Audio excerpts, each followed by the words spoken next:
सहनौ भुनक्तु सह वीर्यं करवावहै तेजस्विनावधीतमस्तु मा विद्विषावहै। ओम शांति शांति शांति।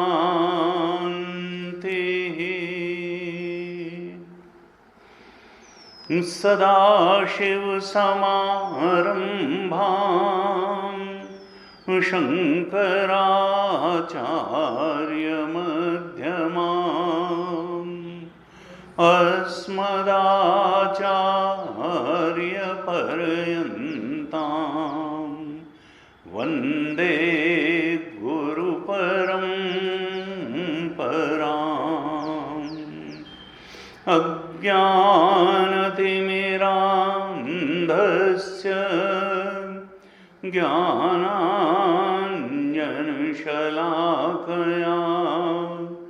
चक्षुरुन्मीलितं येन तस्मै श्री गुरवे नमः।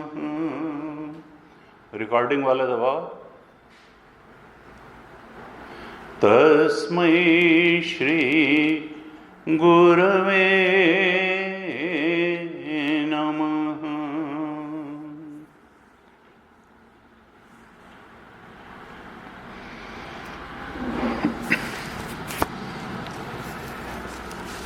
श्रीमद् भगवद गीता पर हम चर्चा कर रहे हैं। गीता जी के तीसरे अध्याय पर हमारी चर्चा चल रही थी। वैसे तो गीता का महत्व सभी को ज्ञात है, फिर भी कई बार हम शंका कर बैठते हैं, पता नहीं गीता में भगवान ने जो उपदेश दिया है वो व्यावहारिक है या नहीं है, पता नहीं वो सार्थक और सारगर्भित है या नहीं है।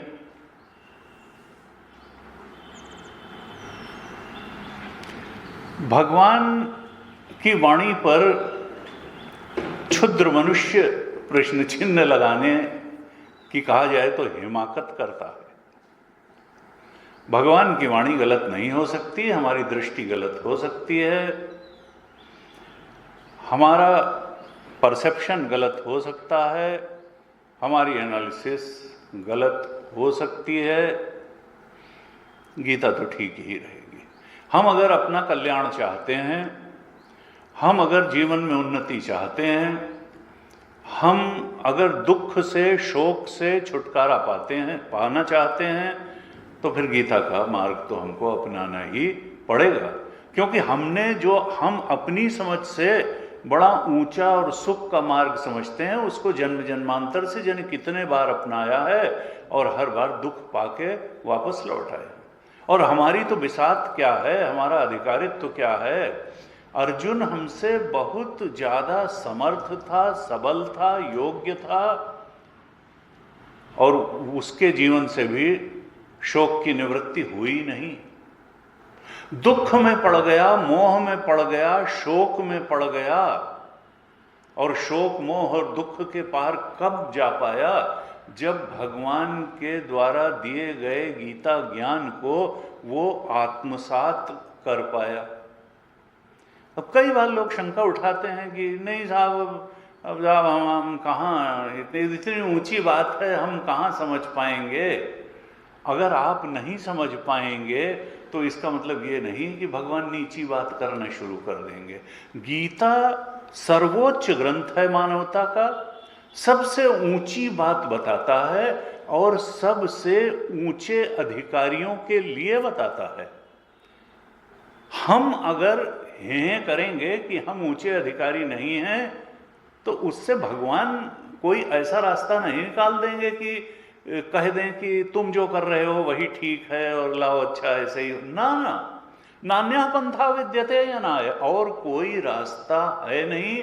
अगर हम जीवन में पूर्ण तृप्ति चाहते हैं, शाश्वत शांति चाहते हैं, शाश्वत सुख चाहते हैं, तृप्ति चाहते हैं, आनंद में शाश्वत रमण चाहते हैं, तो और कोई रास्ता नहीं है। गीता जो मार्ग बताती है वो हमको अपनाना ही पड़ेगा, और अगर हम उसके अधिकारी नहीं हैं, हमको लगता है ये तो बड़ी ऊंची बात है, तो उस ऊंची बात को समझने लायक अधिकारित्व हमको अपने अंदर पैदा करना पड़ेगा, और उस अधिकारित्व को पैदा करने का उपाय भी भगवान ने गीता में बताया हुआ है। तो पहली चीज तो यह है कि हम श्रद्धा करें गीता के वचनों में। अगर हम गीता को नकारेंगे तो केवल गीता के प्रवक्ता को नहीं नकारेंगे, आचार्य को नहीं नकारेंगे, हम गीता को भी नकारेंगे, और हम भगवान के वचनों को भी नकारेंगे, और हम फिर भगवान को भी नकारेंगे, और हम अपनी निगाह में ही एक झूठा दंभ लेकर बैठे रहेंगे कि हम बहुत ज्ञानी हैं और हम बहुत बड़े भक्त हैं और हम बहुत बड़े कर्मी हैं। ना आप कर्मी हैं, ना ज्ञानी हैं, ना भक्त हैं। अगर आप भगवान और भगवान की वाणी को नकारने का साहस कर रहे हैं, दुस्साहस कर रहे हैं जीवन में, तो आप बेचारे हैं, आप अपने हितैषी नहीं हैं। भगवान ने कहा उद्धरेद आत्मनात्मानम ना आत्मानम अवसादेत आत्मैव आत्मनो बंधु। जो भगवान के बताए रास्ते पर चलेगा, और भगवान का बताया रास्ता है क्या, बड़ा स्पष्ट है। आप लाख कहें कि हम इंद्रिय संयम से भागेंगे, लेकिन भगवान ने दूसरे अध्याय में 11 श्लोकों में संयमोपनिषद कहा, और इंद्रिय संयम और मन संयम की बात बताई, और कहा आध्यात्म पथ पर वो व्यक्ति आगे नहीं बढ़ पाएगा जो इंद्रिय संयम और मन संयम करने के लिए तैयार नहीं है। अब आप चाहे जितना जस्टिफाई करें हमारी कमजोरी, मनुष्य की कमजोरी, मानव मात्र की कमजोरी, भगवान भी जानते हैं कि आदमी कमजोर है। अर्जुन कोई बाल ब्रह्मचारी नहीं था, उसको उपदेश किया भगवान ने, और उसको उपदेश आत्मसात भी हो गया। कम से कम जब श्रवण हो रहा है उस समय व्यक्ति को साधन चतुष्टय संपन्न होना चाहिए, तो ज्ञान हो जाएगा। अखंडा जी महाराज कहते थे कि देखो ये तो प्रकृति का पार्ट है मन हमारा, ये थोड़ी देर शुद्ध रहेगा। जैसे कमरे में झाड़ू लगाओ तो हमेशा के लिए थोड़ा वो पवित्र हो जाएगा, भाई कुछ देर तक झाड़ू पोछो किया तो वो शुद्ध रहेगा, फिर छोड़ दोगे तो फिर वो गंदा हो जाएगा, फिर उसको साफ करना पड़ेगा।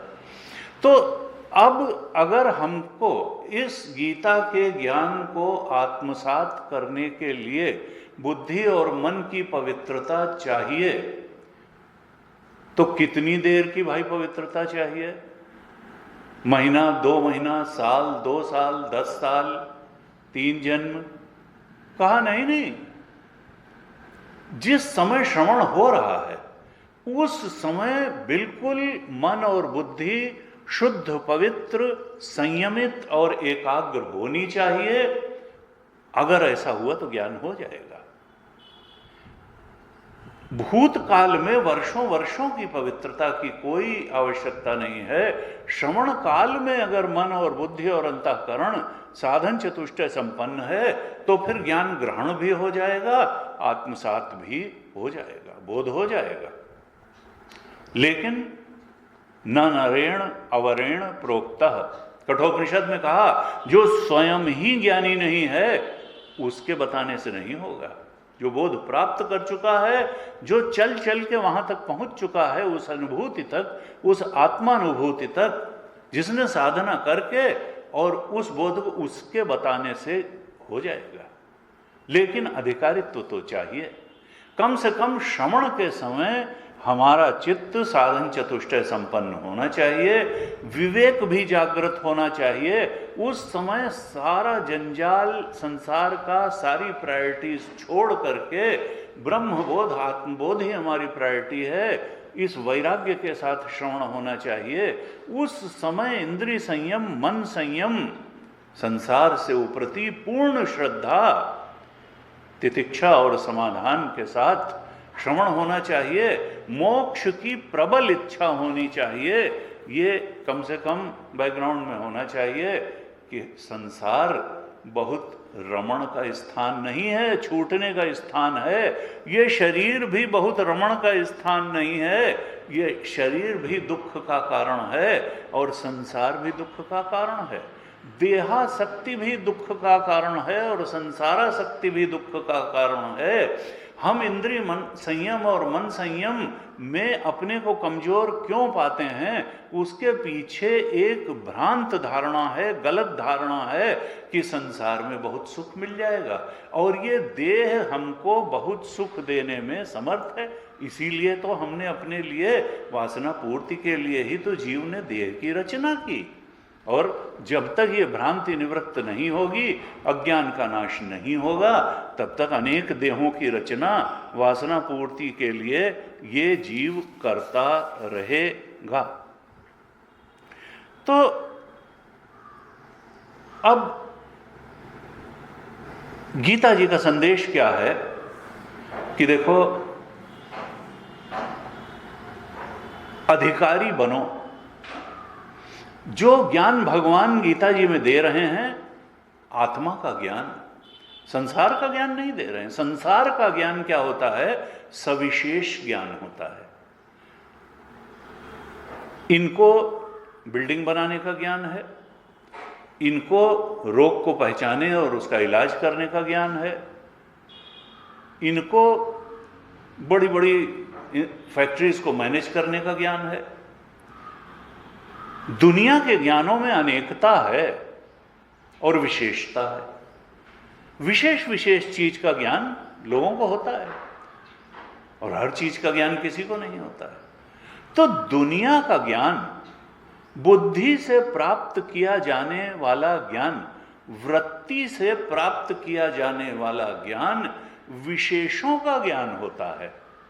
और ये ब्रह्म ज्ञान क्या है, आत्मज्ञान क्या है? ये निर्विशेष का ज्ञान है। वहां कोई विशेषता नहीं है, वो निर्विशेष का ज्ञान है। अब सविशेष ज्ञान और निर्विशेष ज्ञान में अंतर क्या है? जितने जितने सविशेष ज्ञान हैं, वृत्ति द्वारा प्राप्त किए जाने वाले ज्ञान हैं, बुद्धि द्वारा प्राप्त किए जाने वाले ज्ञान हैं, वो ज्ञान बिना कर्म में उतरे फलदायी नहीं होते हैं। किसी ने इंजीनियरिंग 4 साल पढ़ी और एक सड़क नहीं बनाई, एक पुल नहीं बनाया, एक टरबाइन को चलाया नहीं इलेक्ट्रिकल इंजीनियर ने, बिजली बनाई नहीं, तो उस ज्ञान का क्या फायदा है? जब विशेषों का ज्ञान, बुद्धि का ज्ञान जब हम प्राप्त करते हैं तो वो ज्ञान कर्म में उतरने के बाद ही फलदायी होता है, जो सविशेष ज्ञान है। लेकिन निर्विशेष ज्ञान की महिमा क्या है?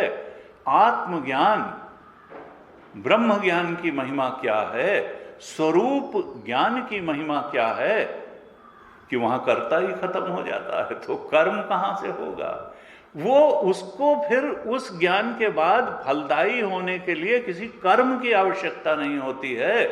ब्रह्म ज्ञान स्वयं ही फलदायी होता है। ब्रह्म ज्ञान का फल ब्रह्म ज्ञान होता है, फिर कोई कर्म करने की उसके बाद। कई बार लोग वेदांत श्रवण के बाद इस भ्रम में रहते हैं कि भाई अब सुन तो बहुत लिया, अब कुछ करना है। नहीं, ब्रह्म ज्ञान में इसका मतलब सुना ही नहीं ठीक से, क्योंकि श्रवण से ज्ञान अगर हो गया, हमको आत्मा का ज्ञान हो गया, हमको अपने ब्रह्म स्वरूप का ज्ञान हो गया, आत्म स्वरूप का ज्ञान हो गया, उसके बाद कर्म की आवश्यकता नहीं रहती, क्योंकि भोक्ता और कर्ता यानी जीवत्व ही नष्ट हो जाता है। हम तो अपने ब्रह्म स्वरूप को जान जाते हैं, निर्विशेष को जान जाते हैं, अपनी निर्विशेष सत्ता को जान जाते हैं। वो सत्ता जो हमारा भी अधिष्ठान, जीव का भी अधिष्ठान और प्रकाशक थी, और वही सत्ता जगत का भी अधिष्ठान और प्रकाशक थी, और वही सत्ता ईश्वर का भी अधिष्ठान और प्रकाशक थी। यदि तीन का भेद था, त्रैत नष्ट होकर के एक अखंड सर्वव्यापक सच्चिदानंद स्वरूप की सत्ता के बोध में जब हम प्रतिष्ठित होते हैं, तो फिर आत्मानं चेद विजानीयात अयम अस्मि इति पुरुष किमिच्छन्न कस्य कामाय शरीर मनु संजोरेत। फिर कर्म की क्या जरूरत है, क्या पाने के लिए कर्म हो, और कहाँ कर्म हो, और कैसे कर्म हो। द्वैत की तो सत्ता ही मिट गई, अद्वैत तत्व का बोध हो गया, और वो अपना स्वरूप ही निकला, सारी भाग दौड़ समाप्त हो गई। अब वंश की राह द्विज अनहित कीन्हे, और कर्म की हो ही स्वरूप ही चीन्हे। तुलसीदास जी ने कहा, जब स्वरूप ज्ञान हो जाता है फिर कर्म की कोई चांस नहीं रह जाता। कर्म की हो ही स्वरूप ही चीन्हे। जब हम स्वरूप बोध को प्राप्त कर लेते हैं तो फिर कर्म की तो बात रही नहीं जाती। यद्यपि कर्म होगा, लोक संग्रह के लिए कर्म होगा, दूसरों का हित करने के लिए कर्म होगा। गुरुदेव ने कितना कर्म किया, बोध प्राप्त होने के बाद कर्म किया। हर तरह के महात्मा होते हैं, रमण महर्षि के पास भी लोग आते थे, सत्संगी तपोवन जी महाराज को भी घेरे रहते थे। यद्यपि गुरुदेव ने जितना किया उतना बाह्य रूप से उन लोगों ने नहीं किया, लेकिन उनकी उपस्थिति, उनका बोध लोगों के लिए कल्याणकारी बना, मार्गदर्शक बना। तो हमको वेदांत के मर्म को समझना है, और ये मान के नहीं बैठना है कि हम अधिकारी नहीं हैं। और ये तो बड़ा ऊंचा ज्ञान है, ऊंचा ज्ञान है नो डाउट, इससे ऊंचा कोई ज्ञान ही नहीं है। लेकिन हमको इस डिप्रेशन में नहीं रहना है कि हम तो अधिकारी नहीं हैं, हम तो साहब ये हैं, हमारी तो उम्र ऐसी है। उम्र की कोई बात नहीं है। शंकराचार्य भगवान तो 32 साल में सब कर के चले गए थे, संत ज्ञानेश्वर 22 साल में ही चले गए थे। रमण महर्षि कोई एबनॉर्मल चाइल्ड नहीं थे, गुरुदेव कोई एबनॉर्मल चाइल्ड नहीं थे। इसलिए ये मेडिकल नॉर्मलसी के मापदंड ले करके हम गीता को अगर झुठलाने की कोशिश करेंगे तो हम अपनी अकर्मण्यता को जस्टिफाई ही करेंगे, अपनी अयोग्यता को हम जस्टिफाई करेंगे। हम अधिकारी नहीं हैं अगर, तो गीता कहती है तुम अधिकारी बन सकते हो। कैसे बन सकते हो? कर्मयोग में उतरो, तुम सकाम। लेकिन अगर हम ये भ्रांत धारणा लिए बैठे रहेंगे कि नहीं, हम तो संसार में कर्म करने को उतरेंगे और कामना पूर्ति करके ही हम उस सुख को प्राप्त कर लेंगे जिसकी हमको तलाश है, तो नहीं होगा। गीता का साफ उपदेश है कि स शांति मापनोति न काम कामी विहाय कामान्य सर्वान् पुमांश्चरति निस्पृह निर्ममो निरहंकार स शांति में अधिगच्छति ऐसा ब्राह्मी स्थिति। काम कामी जो कामना के ही पीछे भागता रहता है, जो कामना पूर्ति के लिए ही कर्म करता रहता है, सकाम कर्म ही करता रहता है, जो निष्काम कर्म के महत्व को ही नहीं समझ पाता, जो ईश्वर को अर्पित करके कर्म करने की कोशिश ही नहीं करता, फिर वो गीता का साधक नहीं बन सकता है। और गुरु जी स्वामी तेजोमन जी कहते हैं कि if you always do what you always did तो you will always get what you always got. अगर तुम वही करते रहोगे जो हमेशा से करते रहे हो, तो तुम वही पाते रहोगे जो हमेशा से पाते रहोगे। यानी जीवन में न दुख जाएगा, न शोक जाएगा, न अज्ञान जाएगा, न मोह जाएगा। अर्जुन जैसे कह सका कि नष्टो मोह स्मृतिर्लब्धा त्वत्प्रसादान मयाच्युत और करिष्ये वचनम तव, वो तुम नहीं कह पाओगे। तुम यही कहते रहोगे हम तो कामना पूर्ति के लिए ही कर्म करते रहेंगे और फिर सुख पाने के लिए भागेंगे और दुख पा करके लौट आएंगे। जब भगवान का कथन है कि तृप्ति, अगर तुमको जो अनंत तृप्ति चाहिए तो आत्मबोध में ही मिलेगी, अगर तुमको अनंत सुख चाहिए तो आत्मबोध में ही मिलेगा, कामना पूर्ति में नहीं मिलेगा। भगवान बहुत ठोक ठोक के इस बात को गीता में कह रहे हैं। अब अगर हम इसको समझने को तैयार नहीं हैं तो फिर हम दुख उठाएंगे, हम शोक में जिएंगे, बार बार दुख उठाएंगे और हम उठाते रहे हैं। तो हमको पहली चीज तो गीता से यही सीखनी है कि भगवान, हम अगर ऊंची बात समझने के लिए तैयार नहीं तो भगवान नीची बात नहीं कहने वाले हैं। भगवान, गीता सर्वोच्च ज्ञान देने वाला सर्वोच्च ग्रंथ है और ये भगवान की वाणी है और हमको उस ऊंची बात को समझने, ग्रहण करने और धारण करने के लिए उच्च योग्यता प्राप्त ही करनी होगी। अगर ये कह के छुट्टी नहीं मिलेगी कि हम अधिकारी नहीं हैं इतने ऊंचे ज्ञान के। भगवान ने स्वयं गीता में बताया कि फिर तुम अगर नहीं हो तो तुम उस योग्यता को प्राप्त करो, ऊंचे ज्ञान, और वो योग्यता कर्मयोग से ही प्राप्त होगी। ज्ञान निष्ठा सबसे ऊंची बात है, आत्मनिष्ठा सबसे ऊंची बात है, लेकिन आत्मनिष्ठा कैसे होगी? ज्ञान से होगी। ज्ञान निष्ठा से ही ब्रह्मनिष्ठा, आत्मनिष्ठा, स्वरूप निष्ठा मिलेगी। लेकिन उस ज्ञान निष्ठा तक पहुंचने के लिए जो अधिकारित्व प्राप्त कराने वाली साधना है वो तो कर्मयोग ही है। तुमको कामना प्रेरित कर्म की जगह, सकाम कर्म की जगह ईश्वर आराधन के लिए कर्म करना ही होगा, कर्तव्य बोध से कर्म करना ही होगा। वेदांत कहता है कि दो विभाग हैं साधना के, एक है निर्माण विभाग और एक है प्रमाण विभाग। ये जो कर्म योग है ये निर्माण विभाग है। हमको अपने चित्त, क्योंकि शरीर की साधना नहीं है वेदांत की साधना, गीता की साधना शरीर की साधना नहीं है, ये चित्त शुद्ध करके आत्मा के बोध तक पहुंचने की साधना है। अब इसमें चित्त को शुद्ध, पवित्र, निर्मल इस लायक बनाना है कि वो आत्मबोध प्राप्त करके और वहां दृढ़ता से स्थिर रह सके।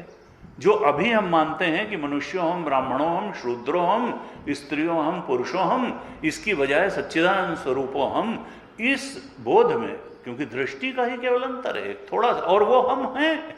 हम गलत धारणा बनाए बैठे हैं कि मनुष्यों हम, ब्राह्मणों हम, शूद्रों हम, पुरुषों हम, स्त्रियों हम, ना, सच्चिदानंद स्वरूप हम। तो सही बात को पहचान लेना, जान लेना और गहराई से धारण कर लेना, इतनी ही तो बात है। और वो प्राप्त से प्राप्ति ही है, वो आत्मा को कहीं से लाना थोड़ो है। जो गलत जगह आ सकती है, तीन देहों में आ सकती है, संसार के भोगों में आ सकती है, गलत धारणा के कारण कि इनसे, इस देह में रह के वो मिल जाएगा जिसकी हमको चाहत है, और इस संसार में कुछ पा के वो मिल जाएगा, पुत्रेषणा, वित्तेषणा, लोकेषणा की पूर्ति करके हमको वो मिल जाएगा जिसकी हमको चाहत है, हमको अनंत शांति, अनंत सुख, अनंत जो है तृप्ति मिल जाएगी। और भगवान कहते हैं वो नहीं मिलेगी, वो तो कामना त्याग से मिलेगी, कामना पूर्ति। व्याय कामान्य सर्वं यह आत्मरतिरेव स्यात् आत्मतृप्तश्च मानवः आत्मनि एव च संतुष्टः तस्य कार्यम न विद्यते। कर्म की हो ही स्वरूप ही चीन है। जो आत्मरमण कर लेगा, आत्मतृप्ति प्राप्त कर लेगा, आत्मसंतुष्टि प्राप्त कर लेगा, उसके लिए अब करने के लिए कुछ नहीं बचा, उसकी यात्रा खत्म हो गई। लेकिन उसके पहले हमको निर्माण विभाग से होके जाना ही पड़ेगा, हमको कर्मयोग करना ही पड़ेगा। और कर्म की सीमा यहीं तक है, वो भी जब कर्म को ठीक तरह से किया जाए, गीता के दिखाए रास्ते पर चलते हुए कर्म किया जाए। भगवान शंकराचार्य ने बहुत स्पष्ट रूप से कहा कि चित्तस्य शुद्धये कर्म, कर्म की सीमा कहां तक है? चित्त शुद्धि तक। चित्तस्य शुद्धये कर्म न तो वस्तु उपलब्धये। ये जो आत्म वस्तु है, ब्रह्म वस्तु है, जो अद्वैत तत्व है, अद्वैत वस्तु है, जो हमारा स्वरूप ही है, जो संसार का एकमात्र सत्य है, उसकी उपलब्धि कर्म से नहीं होगी। तो फिर कर्म न करें, उनका नहीं करो। किस लिए करो? चित्तस्य शुद्धये कर्म, कर्म करके अपने चित्त को शुद्ध करो। कर्म की ये बहुत बड़ी देन है और कर्म की यही सीमा भी है। चित्त शुद्धि हो जाए, कर्म पवित्र निर्मल हो जाए, चित्तस्य शुद्धये कर्म न तो वस्तु। तो फिर वस्तु की उपलब्धि कैसे होगी? कहा वस्तु सिद्धि विचारेण।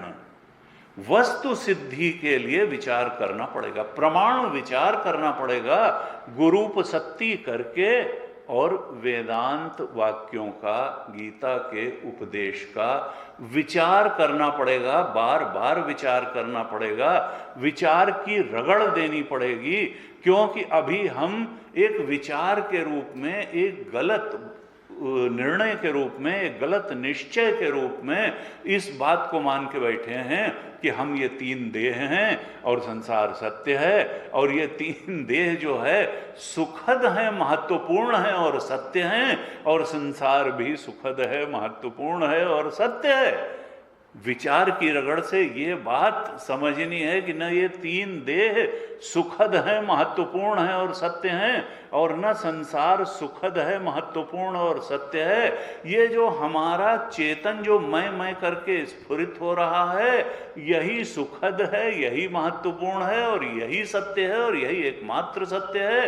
ये अद्वैत तत्व है। इन शरीरों की और संसार की स्थिति मृग जल के समान है, ठूंठ में भूत के समान है, रस्सी में सांप के समान है। लेकिन जब तक अधिष्ठान ज्ञान नहीं हुआ, रस्सी का ज्ञान नहीं हुआ, तब तक सर्प ही सत्य है। जब तक ठूंठ का ज्ञान नहीं हुआ, तब तक प्रेत ही सत्य है। जब तक किरणों का ज्ञान नहीं हुआ, तो मरीचिका का जल ही सत्य लगेगा, और दौड़ दौड़ के हिरन परेशान होगा कि शायद अब प्यास बुझ जाए। प्यास तो बुझनी नहीं, क्योंकि जल है नहीं। संसार में वो प्यास नहीं बुझेगी, वो आत्मबोध में बुझेगी। और फिर वो प्रमाण विभाग आता है। कर्म योग है निर्माण विभाग, और ज्ञान योग है प्रमाण विभाग। वहां विचार की आवश्यकता होगी। भगवान शंकराचार्य ने कहा वस्तु सिद्धि विचारेण न क्वचित कर्म कोटि भी। करोड़ों कर्म करके भी उस आत्मबोध को नहीं प्राप्त किया। कर्म की सीमा चित्त शुद्धि तक है। आत्मशुद्धि हो जाए, चित्त शुद्धि हो जाएगी, मन निर्मल हो जाएगा, पवित्र हो जाएगा। प्रकृति की व्यवस्था है, कोई सदगुरु भी आकर के खड़ा हो जाएगा। जैसे तोतापुरी जी पहुंच गए रामकृष्ण परमहंस जी के यहाँ, इसी प्रकार से ये सृष्टि अनाथ नहीं है। अगर पिंडात्मा है तो फिर ब्रह्मांडात्मा भी है। अगर ये पिंडात्मा, ये जीव चेतन अल्पज्ञ और अल्प शक्ति है, तो जो ब्रह्मांड आत्मा है, जिसको हम ईश्वर कहते हैं, राम जी कृष्ण जी कहते हैं, वो सर्वशक्ति है और सर्वज्ञ है। वो जानता है कि कौन क्या कितनी साधना कर रहा है, किसके मन की अभिलाषा क्या है, कौन आत्मबोध करना चाहता है और कौन संसार भोग करना चाहता है, और जो जो चाहता है वो उसको दे देता है। ऐसा कृपालु दयालु है। तो हम प्रायोरिटीज बदलें। हम कमजोर नहीं हैं, हमारी प्रायोरिटीज गलत हैं जीवन में। हम अगर प्रायोरिटीज को ठीक कर लें तो ऐसी कोई भगवान ने कमी किसी को नहीं दे रखी है। जो बड़े से बड़े संत के पास भी 5 ज्ञानेंद्रियां थी, 5 कर्मेंद्रियां थी, अंतःकरण चतुष्टय था, और वही उनका अधिष्ठान आत्मा था, जैसा हर मनुष्य को प्राप्त है। अब सवाल यह है कि उन्होंने उनका उपयोग किस तरह से किया और हम किस तरह से करते हैं। अंतर यहीं आकर के खड़ा हो जाता है। तो हमको अपनी प्रायोरिटीज ठीक करनी है। हमको बाकायदा कॉन्फिडेंट हो करके, भगवान बार बार कहते हैं, अनेक बार कहते हैं कि देखो तुम अपने को कमजोर मत समझो, मैं तो खड़ा हुआ हूं ना। लेकिन तुम अगर संसार के स्मरण में, भोगों के स्मरण में ही अपनी विचार शक्ति को लगाते रहोगे, या कहो बर्बाद करते रहोगे, और मुझ परमात्मा के स्मरण में इस शक्ति को नहीं लगाओगे। हमने पिछली कक्षा में बहुत विस्तार से इस पर चर्चा की थी कि भगवान ने कहा कि देखो महात्मा वही है जो मेरे स्मरण में जीवन बिताता है और फिर मैं उस पर कृपा करता ही हूं। महात्मानस्तु माम पार्थ दैवीम प्रकृतिमाश्रिता। भगवान ने 9वें अध्याय में कहा, 9वें अध्याय के 13वें श्लोक में कहा कि देखो महात्मा कौन है?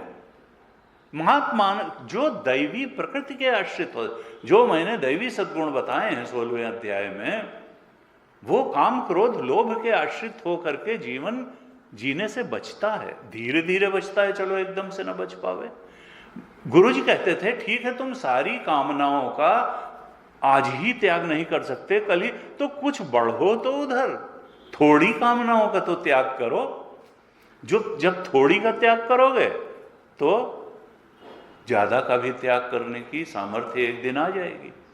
उसमें वो दृष्टांत देते थे कि किसी को 8 बजे सो के उठने की आदत है और वो उसने कहा नहीं 4 बजे उठेंगे और लगाया अलार्म, तो सिवाय इसके कि वो बंद करके सो जाए और फिर डिप्रेस्ड हो कि यार क्यों नहीं उठे और रोज रोज यही होता रहे, इसके बजाय 8 बजे उठने वाला अगर 7:30 बजे उठे तो शायद उठ जाए, फिर हफ्ता 10 दिन 15 दिन 7:30 उठेगा, फिर 7 का करे।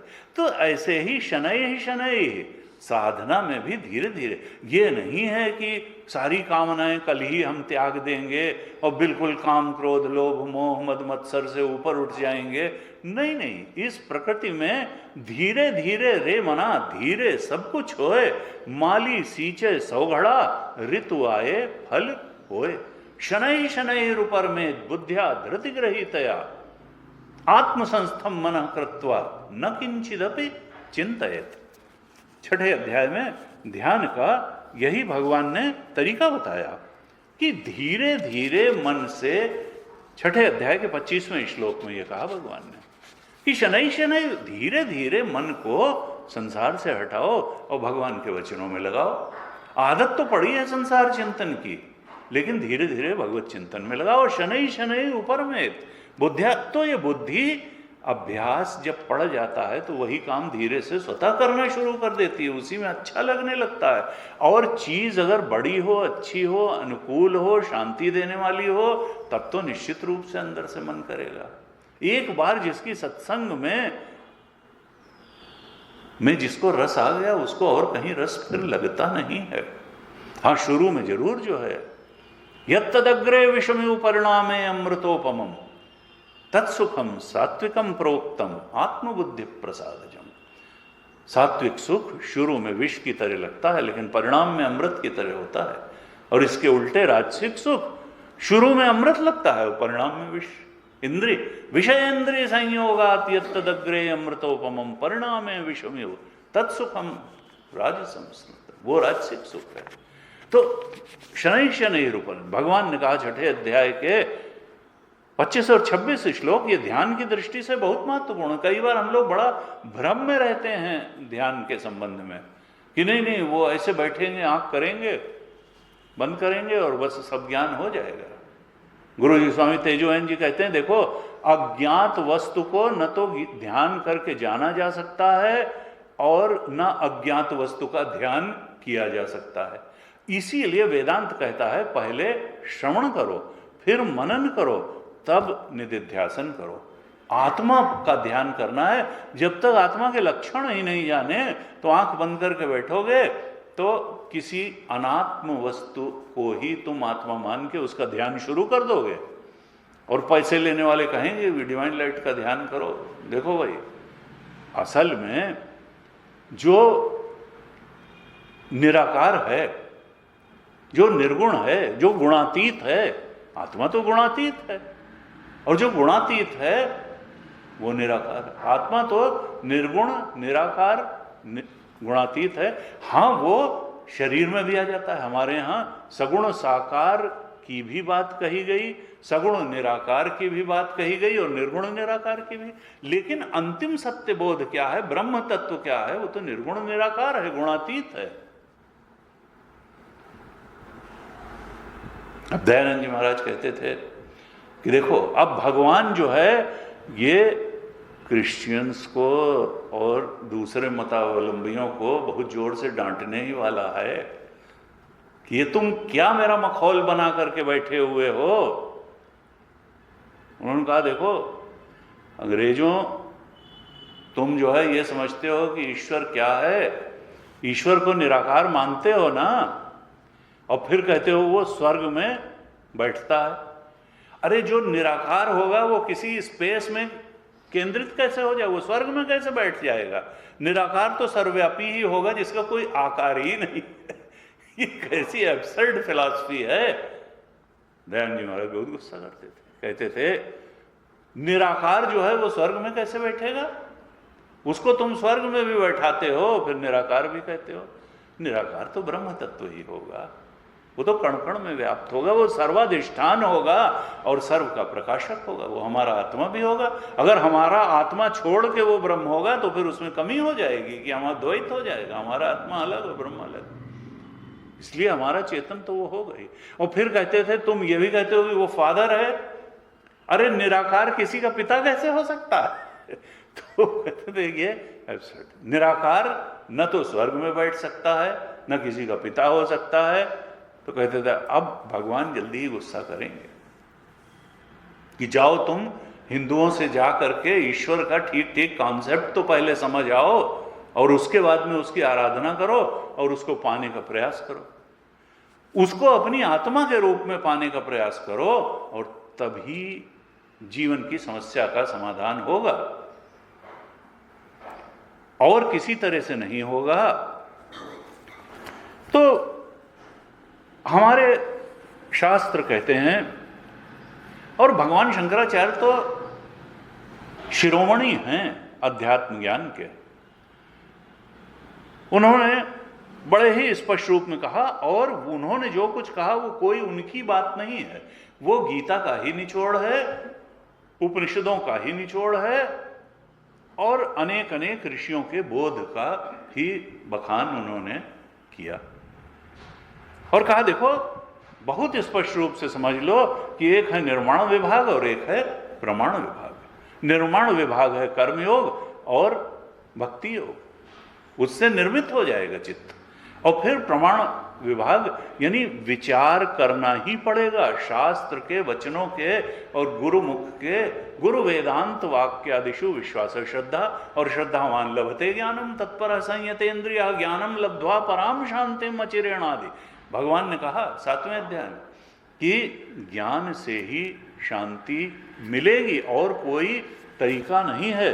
ज्ञानम लब्ध्वा पराम शांतिम अचिरेणादि गच्छति, ज्ञान से ही शांति मिलेगी और तत्काल शांति मिलेगी। तो भगवान कहते हैं कि कर्मयोग में उतरो और चित्त का निर्माण करो, क्योंकि चित्तस्य शुद्धये कर्म न तो वस्तु उपलब्धये, और फिर प्रमाण विभाग वस्तु सिद्धि विचारेण न क्वचित कर्म कोटि भी, कोटि कर्मों से भी ये मिलने वाला नहीं है कर्म। अब हमको एक बात ये बहुत स्पष्ट रूप से समझ लेनी है कि तुम एंट्री दे रहे हो ना सबको,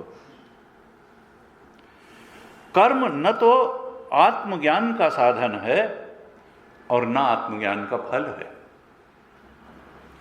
यह वेदांत का है। यानी आत्मज्ञान तो विचार से होगा, आत्मज्ञान प्रमाण विभाग की वस्तु है, वो निर्माण विभाग की नहीं है। कर्म से आत्मज्ञान नहीं होगा,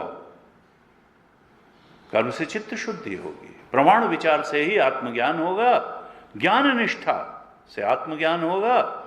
और तो इसलिए कर्म वेदांत कहता है न तो आत्मज्ञान का साधन है और कर्म की हो ही स्वरूप ही चीज है, उसके बाद भी कर्म होंगे नहीं। यानी क्या होगा कि गुरुदेव ने जो कर्म किए, अब कहेंगे कि भाई उन्होंने तो बहुत कर्म किया, तो वो आभास मात्र थे उनके। ज्ञानी के कर्म आभास मात्र थे। तत्वबोध में भगवान शंकराचार्य ने अंत में लिखा, तो फिर उनके और कर्म फल दिए बिना जाता नहीं। बड़े मजे की बात यह है कि कर्म अगर किया गया है तो फल आएगा जरूर, और वहां फल भोगने के लिए न करता है न भोगता है। तो जो ज्ञानी ने कर्म किए उन कर्मों का फल कौन भोगेगा? वो कर्म जो है, तो बड़ी मजेदार बात लिखी तत्वबोध के अंत में भगवान शंकराचार्य ने कि जो ज्ञानी जब कर्म करता है तो उसके कर्म तो उसको लगते नहीं है, ना उसको फल लगेगा। तो फिर वो कर्म कहाँ जाते हैं, उनका फल कहाँ जाता है? तो उसने कहा, और कर्म अगर किया तो बचाते बचाते भी कुछ गड़बड़ कर्म होता है और कुछ जो है वो अच्छे कर्म होते हैं। तो वहां उन्होंने कहा जो ज्ञानी के पुण्य कर्म होते हैं, यानी अच्छे कर्म होते हैं, वो उसके भक्तों को चले जाते हैं, और जो उसके कभी खराब कर्म हो गए वो उसको क्रिटिसाइज करने वालों, उसके अभक्तों को चले जाते हैं। तो एक चीज़ है, इसीलिए हम लोग कहते हैं कि भाई ज्ञानी की उपासना करो, ज्ञानी का आशीर्वाद लो, ज्ञानी के जो है अनुसार चलो, क्योंकि सबसे बड़ा आशीर्वाद तो उसके अनुसार चलना ही है। भगवान का आशीर्वाद पाने का तरीका क्या है? भगवान की बात मानो।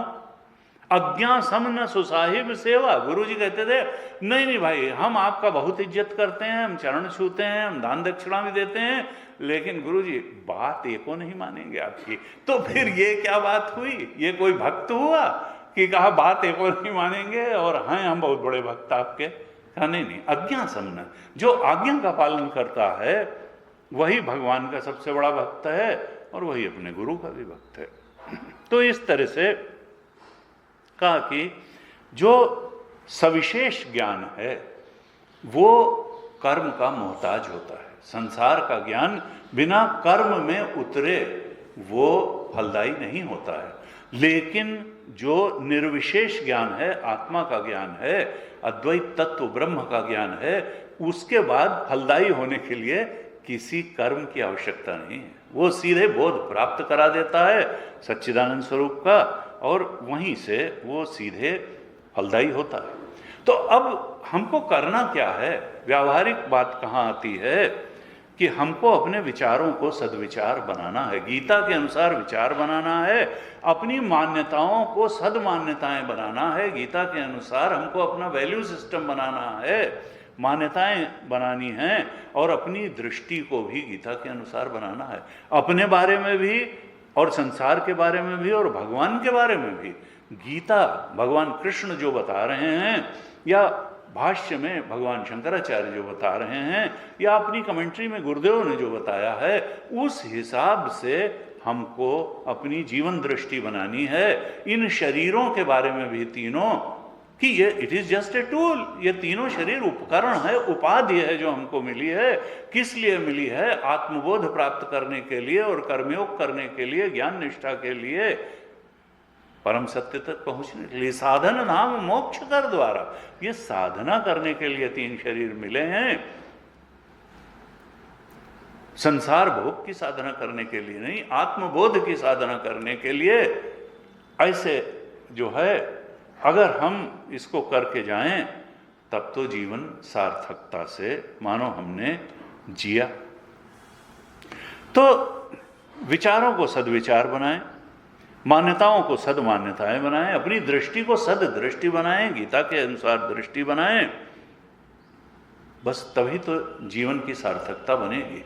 मनुष्य जीवन में आने का, हमारा मनुष्य जीवन ही सफल हो जाएगा।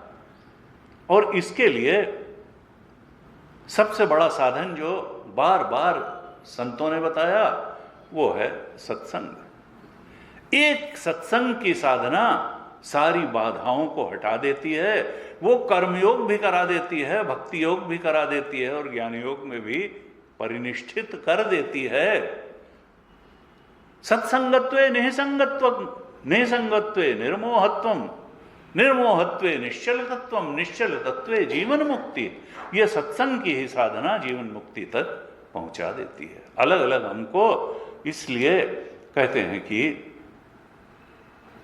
तुलसीदास जी ने कहा, तात स्वर्ग अपवर्ग सुख धैर्य तुला एक अंग, और तूल न ताहि सकल मिली जो सुख लव सत्संग।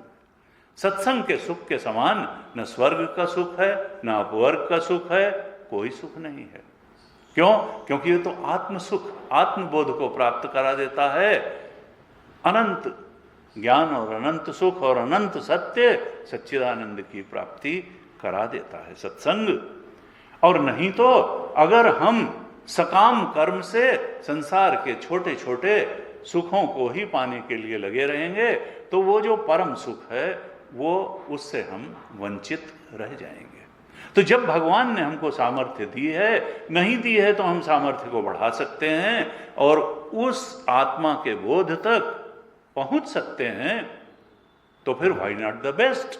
सबसे ऊंची बात को हम जीवन में क्यों न करें, जबकि भगवान ने सारी सामर्थ्य दे रखी है। हम उस सामर्थ्य को जगाएं नहीं और उसका उपयोग नहीं करें तो इसके लिए तो हम ही जिम्मेदार हैं। ऐसे भगवान ने कहा। हमने कुछ सामान्य बातों पर चर्चा की। हम चौथे श्लोक पर चर्चा कर रहे थे। भगवान ने तीसरे अध्याय के चौथे श्लोक में कहा, न कर्मणाम अनारंभात नैष्कर्म्यम पुरुषोष्णुते न च संन्यसनात् एव सिद्धिम समधिगच्छति। हमने अभी तक जो चर्चा की उसी को मानो निचोड़ रूप में भगवान ने इस चौथे श्लोक में, तीसरे अध्याय के चौथे श्लोक में कह दिया है। भगवान ने कहा, न कर्मणाम अनारंभात नैष्कर्म्यम पुरुषः अश्नुते, पुरुषः न अश्नुते नैष्कर्म्यम। ये पुरुष, ये जीवात्मा, ये मनुष्य नैष्कर्म्य को प्राप्त नहीं करता है। कर्मणाम अनारंभात, कर्म को आरंभ किए बिना, अर्थात कर्म योग किए बिना कोई सोचे कि हम नैष्कर्म्य का अर्थ क्या है? ब्राह्मी स्थिति। जो गीता के दूसरे अध्याय के अंतिम श्लोक में भगवान ने कहा था, ऐशा ब्राह्मी स्थिति पार्थ, 2:72 में जिसको ब्राह्मी स्थिति कहा था, उसी को यहाँ 3-4 श्लोक में, तीसरे अध्याय के चौथे श्लोक में नैष्कर्म्य कह रहे हैं भगवान। नैष्कर्म्य क्या होगा? कर्म की हो ही स्वरूप है, यानी स्वरूप बोध में स्थित हो जाना, यही तो नैष्कर्म्य की स्थिति है। तो ब्राह्मी स्थिति, स्वरूप बोध की स्थिति, ब्रह्म आत्मबोध की स्थिति व्यक्ति नहीं प्राप्त कर सकता है। वो जो सकाम कर्म से सीधे आत्मबोध पाने की सोचता है, गलतफहमी में रहता है, भ्रांति में रहता है। सकाम कर्म से पहले तुमको कर्मयोग में जाना ही पड़ेगा, निर्माण विभाग में जाना ही पड़ेगा, तुमको कर्तव्य बोध से कर्म करना ही पड़ेगा, ईश्वरार्पित कर्म करना ही पड़ेगा। और तब चित्त शुद्ध जब हो जाएगा तब फिर विचार करके प्रमाण विभाग में जाके तब ज्ञान निष्ठा के अधिकारी बनोगे और तब नैष्कर्म्य सिद्धि प्राप्त होगी तुमको। जो सीधे सोचते हैं कि हम कुछ करेंगे नहीं, कर्मयोग नहीं करेंगे, अपने कर्मों को ईश्वर को अर्पित नहीं करेंगे, कर्तव्य बोध ईश्वरार्पित कर्म नहीं करेंगे, या कर्म ही नहीं करेंगे, या तो ठीक से कर्म नहीं करेंगे गीता के बताए अनुसार, और या कर्म ही नहीं करेंगे, सो कॉल्ड संन्यास लेकर के बस उधर भरे सोई धर्म सिखावें चले जाएंगे भाई हरिद्वार में, और भंडारों में खाना खाएंगे और दिन में पड़े रहेंगे, सवेरे गंगा नहा लेंगे, कोई बीमार पड़ेगा तो वहाँ पे धर्मार्थ औषधालय है, वहाँ से दवाई ले लेंगे और बस। तो उनका ऐसा न च संन्यसनात् एव सिद्धिम समधिगच्छति, इस प्रकार का संन्यास कर्म का त्याग करने से भी वो नैष्कर्म्य सिद्धि प्राप्त नहीं होगी। भगवान ने कितने अच्छे ढंग से वही बात जो हमने 40-45 मिनट से भगवान शंकराचार्य का आधार लेकर कही, भगवान ने एक श्लोक में कह दिया कि देखो, कर्म का आरंभ न करने से मनुष्य को नैष्कर्म्य सिद्धि की, ब्रह्मबोध की प्राप्ति नहीं होती है। और न च संन्यसनात् एव, तुम सोचो कि सकाम कर्म करते रहेंगे और यही करते करते मियर इंटेलेक्चुअल क्रेविंग से हम डाइनिंग टेबल पे बैठ के सिगरेट पीते हुए गीता में क्या कहा गया, हाँ भाई बताइए, और हम जो है ब्रह्मबोध प्राप्त कर लेंगे नैष्कर्म्य, ये this is not the way. कक्षा में बैठ करके सेब खाते सिगरेट पीते हुए इंजीनियरिंग और मेडिकल की पढ़ाई हो सकती है, ब्रह्मबोध नहीं प्राप्त किया। इसके लिए तो वो निष्काम कर्म से हो करके, ईश्वरार्पित कर्म से हो करके, जिंदगी बना करके, वो अंतःकरण शुद्ध करके तभी प्राप्त हो सकता है। प्रज्ञाने न एनम आपनुयात, कठोपनिषद में साफ कह दिया। ना विरतो दुश्चरितात्, ना शांतो ना समाहिता, न शांत मानसो व्यापी, प्रज्ञाने न एनम आपनुयात। अगर तुम सोचते हो केवल प्रज्ञा से, मेयर इंटेलेक्चुअल क्रेविंग से, जैसे तुम संसार की बहुत सारी चीजों का ज्ञान प्राप्त कर लेते हो, तो न प्रज्ञाने न एनम, ये ब्रह्मबोध केवल इंटेलेक्चुअल एक्टिविटी नहीं है, उसी बौद्धिक उससे प्राप्त नहीं होगा। इसके लिए क्या चाहिए? कोई दुश्चरित जीवन में नहीं होना चाहिए। जो दुश्चरित से विरत नहीं हुआ, ना विरतो दुश्चरितात्, और जिसका चित्त शांत नहीं हुआ, जिसकी इंद्रियां शांत नहीं हुई, जिसका मन संयमित नहीं हुआ, उसको यह नहीं मिलेगा। इसलिए जो संयमोपनिषद कहा 58 से 68 श्लोक तक दूसरे अध्याय के भगवान ने, वो संयम उपनिषद का पालन इस नैष्कर्म्य सिद्धि या ब्राह्मी स्थिति की प्राप्ति के लिए अत्यंत आवश्यक है। बिना उसके सीधे जो है हम इस नैष्कर्म्य सिद्धि को प्राप्त नहीं कर सकते हैं। भगवान ने कहा न कर्मणाम अनारंभात नैष्कर्म्यम पुरुषोष्णुते न च संन्यसनात् एव सिद्धिम समधि गच्छति। भगवान शंकराचार्य ने इस श्लोक पर थोड़ा दीर्घ भाष्य लिखा है और उसमें लिखा कर्म योग उपायत्वम च नैष्कर्म्य लक्षणस्य ज्ञान योगस्य श्रुतौ इह च प्रतिपादनात्। जो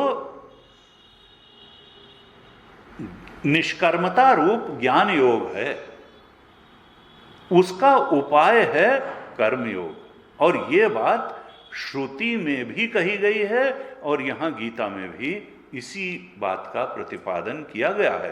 कर्मयोग उपायत्वम, कर्मयोग उपाय है, नैष्कर्म्य लक्षणस्य ज्ञान योगस्य, नैष्कर्म्य के लक्षण वाले ज्ञान योग और उसकी पराकाष्ठा ब्राह्मी स्थिति तक पहुंचने का उपाय है कर्मयोग। फिर बृहदारण्यक उपनिषद कोट किया, कहा श्रुतौ, श्रुति में भी कहा तम एतम वेद अनुवचनेन ब्राह्मणा विविदिशन्ति यज्ञेन। उस आत्मा को जो ब्राह्मण लोग हैं वो वेदाध्ययन से और यज्ञ से जानने की इच्छा करते हैं। यज्ञ का मतलब क्या है? यज्ञ कर्म है, यानी कर्मयोग। वो ईश्वरार्पित कर्म करते हैं, अंतःकरण शुद्ध करते हैं, और फिर वेद अनुवचनेन, फिर जो वेद का गुरुमुख द्वारा जो वचन कहे जाते हैं उन पर बार बार विचार की रगड़ करके, और फिर जो अतद वृत्ति है उसको हटा देते हैं। जो तीन शरीरों को बहुत कुछ बताए बैठी है संसार को, वो अतद वृत्ति जो है, जो उसको सत्य महत्वपूर्ण और सुखद बताए बैठी है, जो भ्रांति, उसको हटा देते हैं। मालूम पड़ जाता है कि जो सच्चिदानंद आत्मा है वही सत्य है, वही सुखद है, वही महत्वपूर्ण है। भगवान शंकराचार्य इसके भाष्य के अंत में कहते हैं न अपि संन्यासात एव केवलात् कर्म प्रत्याग मात्रात एव ज्ञान रहितात् सिद्धिम नैष्कर्म्य लक्षणाम ज्ञान योगेन निष्ठाम समधिगच्छति न प्राप्नोति।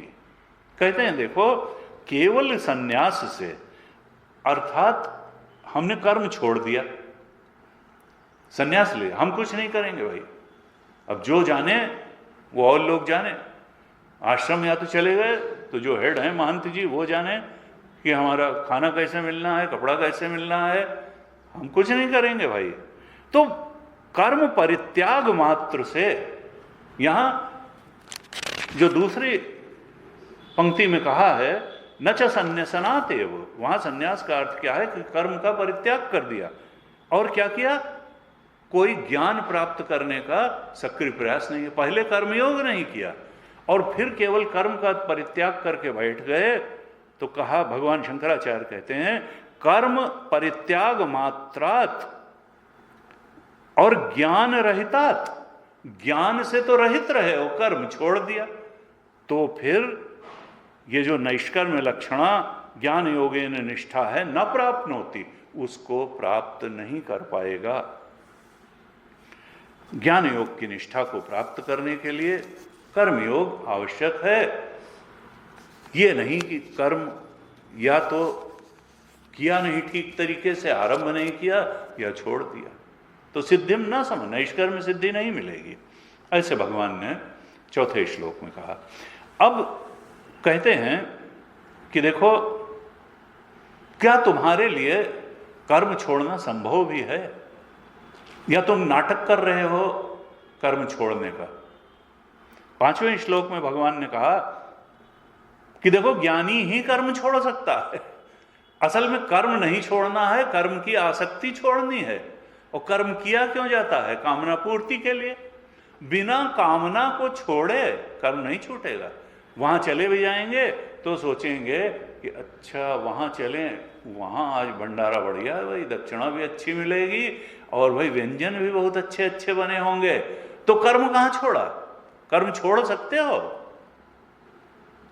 ये सांस जो है गहरी नींद में भी चलती रहती है, इंटरनल ऑर्गन्स जो हैं वो सारे काम करते रहते हैं।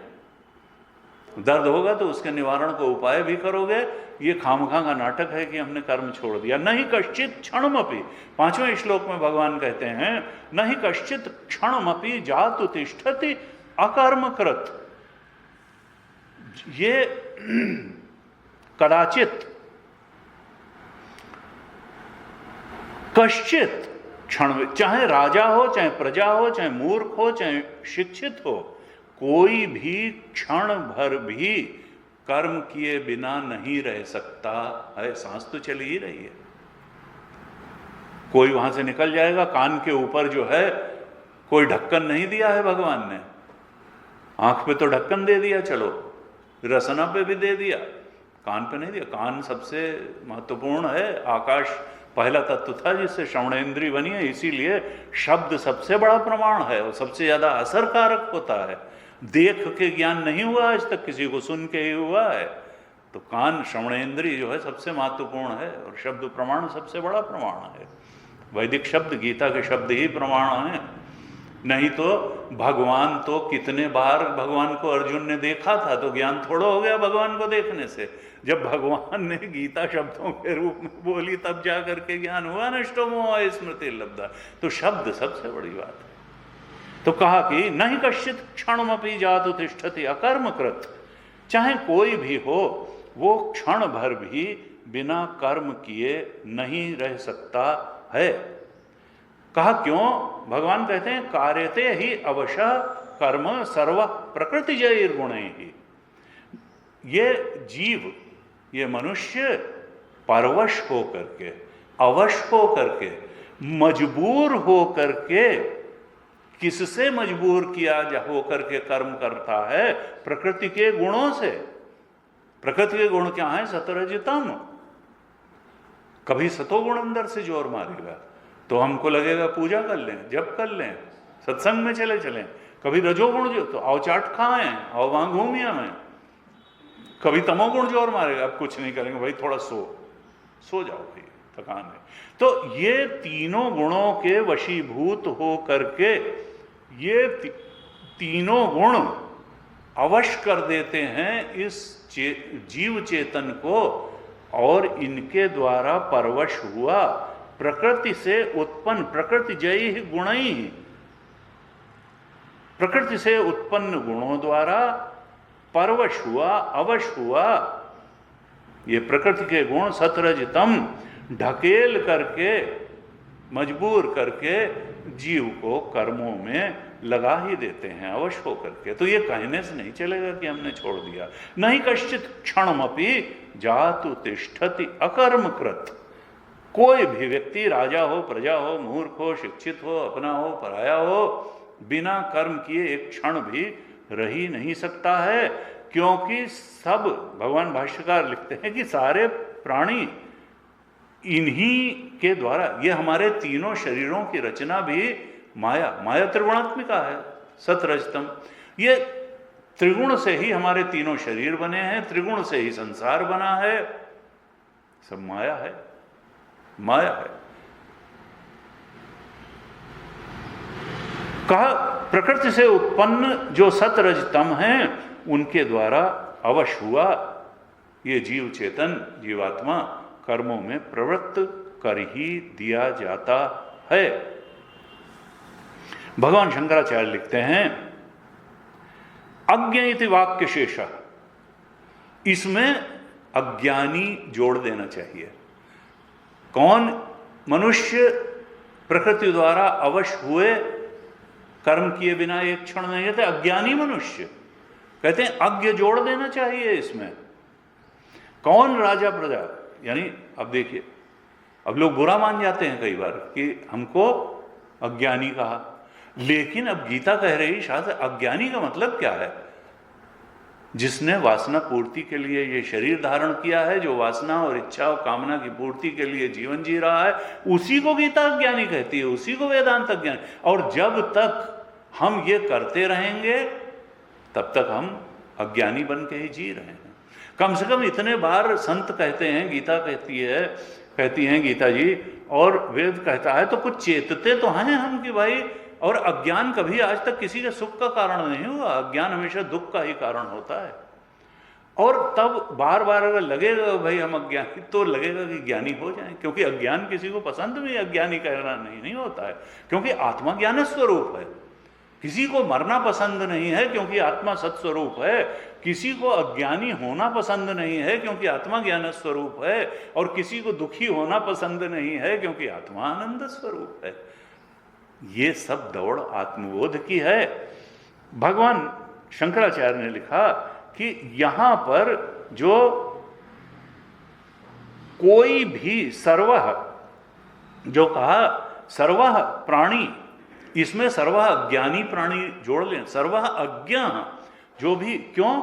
क्योंकि 13वें अध्याय के 14वें अध्याय के 23वें श्लोक में 14:23 में भगवान खुद ही अभी बताने वाले हैं कि जो ज्ञानी है, जो गुणों के अतीत चला गया है, उसके ऊपर गुण कोई प्रभाव नहीं डालते हैं। तो 14:23 में भगवान ने कहा उदासीन वदासीनो गुणैर्यो न विचार लेते गुणा वर्तन्त इति एव यो अवतिष्ठति न इंगते। जो गुणातीत की स्थिति, त्रिगुण के परे वाली स्थिति प्राप्त कर गया, वो उदासीन के समान रहता है, गुण उस पर प्रभाव नहीं डाल पाते हैं। गुणैः यो न विचार लेते, ये जो अज्ञानी हैं प्राणी, जो वासना और इच्छा की पूर्ति के लिए जीवन जी, इन पर तो गुण सारा प्रभाव डालते हैं। कभी सतोगुण जो है उसको नचाएगा, कभी रजोगुण, कभी तमोगुण। लेकिन जो ज्ञानी है, जो गुणातीत अपने ब्रह्म स्वरूप में स्थित हो गया, उसको गुण विचलित नहीं कर सकते। उदासीन वतासीन, वो गुणों से मानो उदासीन होकर के रहता है, उसको गुण विचलित नहीं करते हैं। वो जानता है कि जितना व्यवहार हो रहा है वो गुण ही गुणों में बरत रहे हैं। ये मन बुद्धि भी त्रिगुण निर्मित है, स्थूल शरीर भी त्रिगुण निर्मित है, और संसार भी त्रिगुण निर्मित है। तो गुणा गुणेषु वर्तन्ते इति मत्वा न सज्जते, गीता में पहले भी भगवान कहे। यहां कहा 14:23 में कि गुणा वर्तन्ते इति, वो ज्ञानी जानता है कि ये सब मन का खेल है, गुणों का खेल है, इसमें बहुत आसक्त होने की जरूरत नहीं है, कुछ है ही नहीं। सत्य तो आत्मा है। ये तो वासना के कारण हम इसको सत्य माने बैठे थे, महत्वपूर्ण माने बैठे थे, आनंददायक माने बैठे थे, और फंसे पड़े थे। ज्ञानी क्या जानता है कि सब मन का खेल है। घटनाओं से फिर वो न उत्तेजित होता है, न क्षुब्ध होता है। वो तो जानता है कि ये है। जैन लोग बड़ा अच्छा कहते हैं। एक जैन संत हैं, तो उनसे कहा किसी ने कि हमको गुस्सा बहुत आता है, हमको गुस्सा बहुत आता है, हम बड़ी जल्दी परेशान हो जाते हैं। तो उन्होंने कहा कि भाई ऐसा करो, भाव साधना करो, सब जगह अपने घर में कम से कम 8 जगह लिख के लगा लो, गाड़ी में भी लगा लो, दफ्तर में भी लगा लो, शीशे के नीचे, कि मैं शांत रहूंगा, मैं शांत रहूंगा। अरे माया में कहाँ फंस करके अशांत होते हो? ये जान, क्योंकि शांत रहना हमारी स्वाभाविकता है, वो आत्मा का लक्षण है। गुणैर्यो न विचार लेते। तो तुम अगर बार बार इसकी, वो भाव साधना उसको कहते हैं, भावना की साधना, भावना का ही तो सारा खेल है। तो कहा भाव साधना करो, बार बार अपने को विचार की रड़ करो, मैं शांत रहूंगा, चाहे जो होता रहे। ये शरीर में जाएगा तो भी मैं शांत रहूंगा, ये शरीर रोगी होगा तो भी मैं शांत रहूंगा। चाहे जितनी बड़ी घटना दुर्घटना सदघटना हो जाए, मैं शांत रहूंगा। तो एक ये भावना की बात कहा। गुणा वर्तन्ते इति वो यो अवतिष्ठते न इंगते। इस स्थिति से जान करके वो विचलित नहीं होता। कौन? जो ज्ञानी है, जो गुणातीत है।